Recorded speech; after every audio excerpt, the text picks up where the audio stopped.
Mr. Speaker, what the opposition have failed to show us today is how their system is going to fix any of the problems they tried to pin upon foster care under the status quo. So we see that when the DHS finds evidence of abusive parents, the kids are temporarily or permanently removed. Where do they go? Like, often they don't have the relatives, or like, if they want to adopt, they go, like, it takes 2 or 3 years, right? So like, we think that foster care is an amazing and flexible stopgap to like, get these kids into an important and more supportive environment. We think further that like the option they have of state homes is incredibly like an abusive and like harmful situation, which I'll talk about a little bit more in my rebuttal.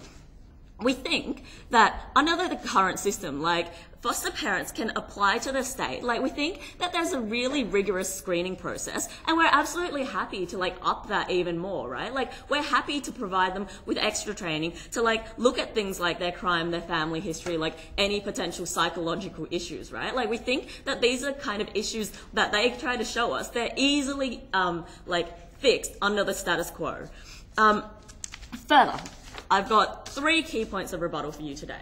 So let's look at like state homes and why they're so bad, right? Like, we think, as I've told you, that firstly, like with all these issues with like parents not being good enough, like we're happy to give them more training. Secondly, we think that state homes are much worse, right? Like, because you have a whole bunch of kids in one environment with like very few people to actually look over them, right? We think that like it's much harder to actually control and like look after and maintain these kids' like health and well-being when there's so many of them to actually look after. Further, we think that in these situations, if we accept their characterization, which we don't really, of all kids in like foster care being really troubled, we think when you put all of them together in an environment that isn't highly regulated, that's what like gives rise to much more abuse, right? Like, we think under the status quo, we see that there are massively high rates of like sexual abuse between kids in in state homes, right? Further, they told us, hey, like, it's so bad to have foster parents because they only, like, the only incentive is, like, lucrative stipends. And then they told us, hey, let's employ professionals instead, right? Like, that's exactly what they're doing. We think further on this second idea of like whether parents are actually abusive. They gave us 2 kind of funny little characterizations, right? Firstly, altruistic parents. Like, they're saying, oh yeah, they want to help, but like they're not competent enough to. We think, as we've said, that most of these people do have experience with children. Like, they're often older people who have been had experience, or they've had multiple experience with like different foster kids, right? And further, we are happy to give them more training. And then we're told, oh, it's sometimes they just want the opportunity to be abusive. We think that that's a really simplistic characterization in that, like, as we've told you, there's state regulations, right? Like, they actually screen these parents. They don't just, like, drag anyone off the street and go, hey, do you want 3 kids, right? We don't think that's what actually happens.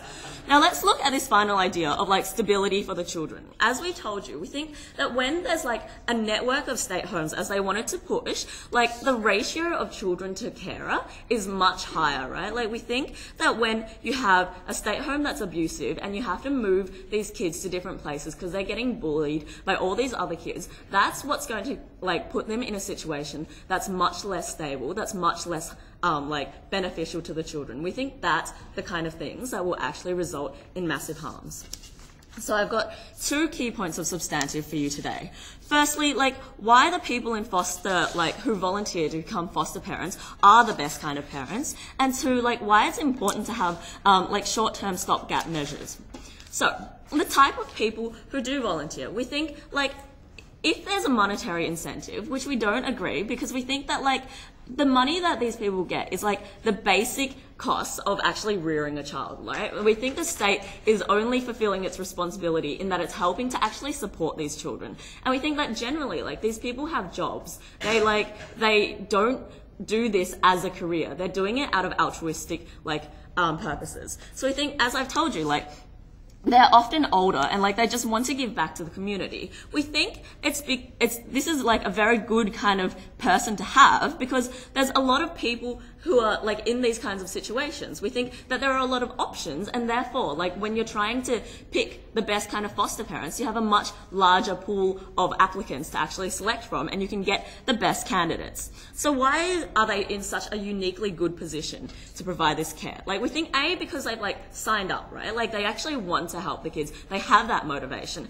And B, we think like they do often have the training, like A, given by the state, and B, like in the like experience they've had with the kids, like experience with previous kids who are like often withdrawing and like abused or like have experienced trauma. We also think that it's much easier to regulate and ensure that like they're in a positive environment. Like we think that DHS can regulate these parents much better than regular parents. Why? Because we think that A, it's like rare to be in an abusive environment, but like let's compare like regulating a normal like abusive parent. What do they rely on? What does the state rely on? They rely on like getting reports from the principal, like finding out randomly from outside reports. When you have foster parents, it's much easier to regulate and make sure that abuse isn't happening because like, as I told you, they get screened, right? But like, the DHS in these cases has a definitive list of the people who are actually involved. Like they also can see the kids independently, and these kids, if they are being abused, are much more likely to speak up because they don't have that like feeling of like loyalty because this is my biological mother, right? We think that's really good. And why do we care? We think it's because like often like these kids don't have any other option. We think that foster care is the best kind of environment for them. Like, at least we're giving them some sort of familial support, right? Like, giving them a role model to look up to and someone to actually look out for them, like an adult who actually cares about their well-being and not just a bunch of other kids. So, second point, why it's important to have, like, the short-term, like, stopgap measures. We think, like, the large majority of people who go into foster care are often temporary. We think that this is often because the court will say, like, you know, a parent needs rehabilitation for drugs or like some sort of psychological help, and the kids can't live with them at that point. We think that foster care is much better than like the permanent kind of solutions in that like in things like adoption and state care, because it gives parents an incentive, incentive to actually like rehabilitate, right? Like, we think that when they know that they have a second chance and that if they work really hard to actually get rehabilitated, they're able to get back with their children, it means that they're much more likely to get back on track much faster. And we think that even if the parents don't actually achieve this, like it's a much more positive environment for the children, as we've told you, because we have people who actually care about them, who actually want to have them in their homes, who actually know them, like because they've only got like 1 to at most like 4 kids, right? Who actually know them personally, know what they need, rather than being in a state system where you have a professional who views it as a job, who comes in and treats like 10, 20 kids like every day, right? Like these people know what's personally best for the children and are better able to give them the best options. So because we've told you, we give the children the best options, we respect the rights of the parents, and we ensure that like these kids actually grow up in supportive environments. We're very, very proud to oppose.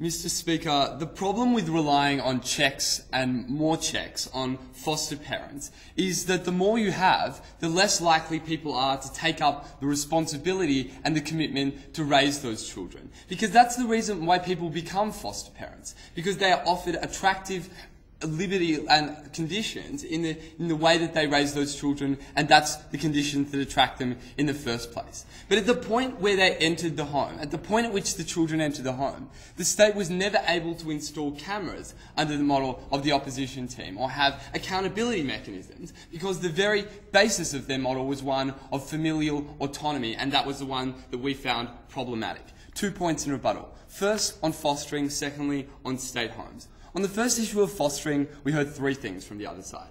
First, that this was useful as just a stopgap solution until these children were eventually adopted or went back to their original parents. Firstly, that is almost never the case, Mr. Speaker, when you're talking about the kinds of children we're talking about. Because first, the kinds of abuses we're talking about are such a high degree of severity and also so rarely detected, then when we do find out about them, it's very rare that they will end up going back to their parents. But more importantly, regardless of the fact that that never happens, actually considering that, it means that they're actually temporary, but they're just being passed on to a next foster parent. And that's why the instability of that environment was a particularly dangerous cycle to have. But to the extent that this existed in a temporary sense in any way, we think that's a vast minority of cases, and also that they were never going to go back to those abusive parents, and that was something that wasn't going to be good for them. But secondly, they said, these parents were actually qualified. They had experience as parents in a lot of cases, but also importantly, they didn't have experience as parents in a lot of other cases, because the fact is that you applied conditions on these foster parents that they had to have raised children before. You don't get enough offering to volunteer their services. That's what I was talking about before. You have to make the checks relatively liberal if you want enough parents to fill the shortage that you have in foster parenting, particularly when it's such an unattractive offer in the first place. Who wants to offer a place in their family to a troubled teen who has no prospect for the rest of their life, or very little prospect for the rest of their life? It's such an unattractive offer that you need to make it more attractive to these parents, and it's done by making sure that parents who haven't had experience, for example, are allowed to do that. They're the worst parents at raising these children. But secondly, raising children and raising foster children are completely different things, Mr. Speaker, and it was wrong for them to assert any similarity, in fact. Because we'd say that raising a child who has suffered abuse throughout their entire life, raising a child whose parents have left them, or parents who have died, who have suffered emotional trauma as a result of that, is different to raising children who are used to the familial environment that they've been raised in. Raising children who don't necessarily love you back, even if you love them, is different to raising children who have been with you throughout your entire life. It's a completely different job, and one that foster parents are unprepared for. And when they're unprepared for it, because they don't have a financial obligation to stay in that job, they end up passing on that job to somebody else or back to no one, and that child ends up homeless or in underfunded state homes. We think that our model improves that. Finally, they said, why don't we just train these foster parents more? 2 problems with that. First, the perverse incentive structure that I've already been talking about. That the fact is, if you made conditions like that they had to train extensively as parents, less people would volunteer to become foster parents. If they wanted to give these people options to, if they wanted children to end up in homes, they needed to offer relatively lucrative conditions that weren't just financial, Mr. Speaker. They're about the liberty with which that parent raises those children. And that's so when they talked about checks and increasing those checks as a part of their model. That's where there's actually further accountability problems in their model. Because look at it from the perspective of the social worker who's offering out these children. When they're given the choice of either rejecting a prospective parent because they think they meet the conditions, or giving that child a home, they're going to err on the side of giving that child a home, even if those parents are abusive or unqualified, Mr. Speaker. And that's a perverse incentive structure that cannot be fixed by mandating greater checks, particularly when it's on the role of the social worker. But more importantly, Mr. Speaker, they have almost entirely ignored the abusive parents, who are a considerable minority of the foster parents who exist under the status quo. The reason why we are having this debate is because abuse is rife within the foster system. Because the people who end up fostering children in a lot of cases are pedophiles or have histories of abusing children that haven't been detected within the context of the system. And it is problematic to establish a system of incentives where the state is basically contracting away children's lives to people who have those tendencies. We think the state is better able to supervise those children, even if that abuse can potentially still happen in state homes, because you can go to another carer who exists in that system as opposed to just the carers who are either in a relationship or the sole carer in that family, but also because we can have things like cameras and other things. Secondly, on state homes, we think first they said that basically there were too many kids to provide adequate care. We're happy to increase staff ratios. That wasn't a problem they were able to fix when a parent who was fostering, as they said, actually had a separate career, had to work all day while this child needed intensive psychological and emotional therapy. But second, they said these workers are just paid